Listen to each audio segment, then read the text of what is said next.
Teenagers in hoodies laugh quietly as glowing code scrolls on their screens. Lines of code act like digital lockpicks opening doors no one thought to secure. Behind their keyboards, powerful agencies stumble without knowing why.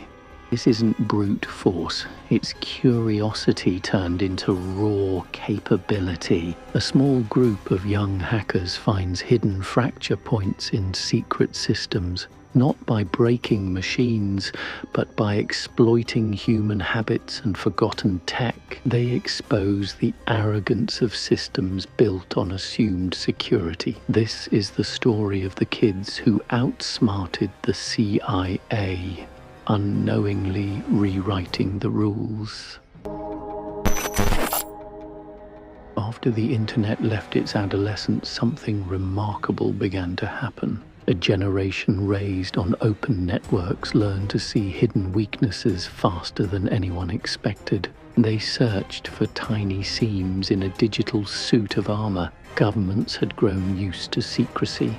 Rigid procedures, isolated systems, and old passwords. But secrecy is brittle and it shatters easily. A teenager with curiosity, time, and a cheap laptop needed only one overlooked hinge to pry the world open.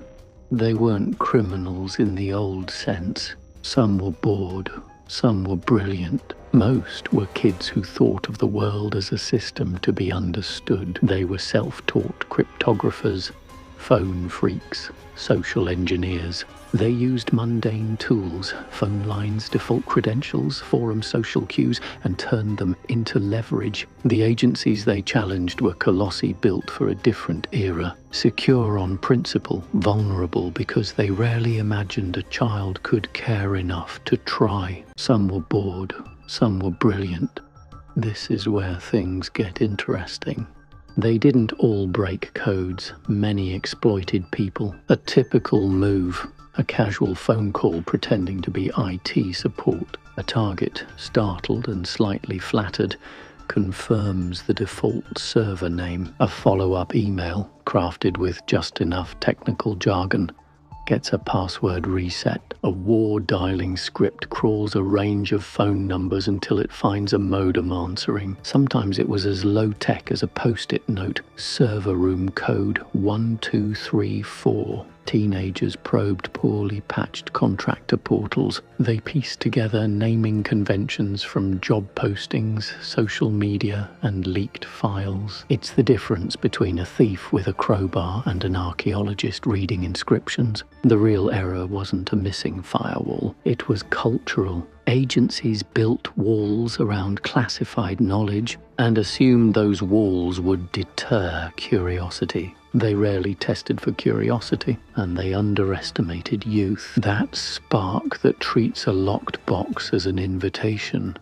not a prohibition. When those kids poked, the holes they found were small, but painfully revealing. Credentials left in code repositories, contractor laptops without disk encryption that still used default pins. The consequences didn't arrive like dramatic Hollywood raids. Often they came quietly and unexpectedly. An internal audit exposed accounts no one could explain. A diplomatic cable had been copied to an unauthorized server. A contractor's workstation was quietly exfiltrating logs. The agencies reacted with emergency patches and investigations. Sometimes they responded with legal threats, but the public reacted differently. They felt awe at youthful ingenuity and fear that powerful institutions were not invulnerable. The fallout changed the rules. For the first time, intelligence services began to treat curiosity as a test, not an insult. They embraced bug bounty programs. They opened controlled channels for disclosure. They rewired hiring pipelines. They brought in the very people who once probed their edges. That shift from secrecy to selective transparency is the most consequential legacy of these encounters. It is a quiet revolution, institutions learning from the young hackers they once chased. But the story is not a neat triumph. There are ethical thickets where curiosity scratches the law, where courageous disclosure sits close to reckless intrusion. Some kids paid a high personal cost. Prosecutions, ruined prospects, lives changed by a single moment. Others were quietly recruited, rehired as consultants, or given positions to defend systems. The line between whistleblowing and wrongdoing is thin. Between exposure and harm, the boundary remains fragile. This tension is why the story matters. It forces us to ask how openness and safety can coexist. The story of the kids who outsmarted the CIA is not an isolated incident. It's a symptom of a wider transformation. The democratization of capability. Tools that were once the province of governments are now on a teenager's laptop. That changes power dynamics. It means institutions must design assuming adversaries of every age, and it means the next generation will no longer just be users of technology. They will be its most potent auditors and its fiercest critics.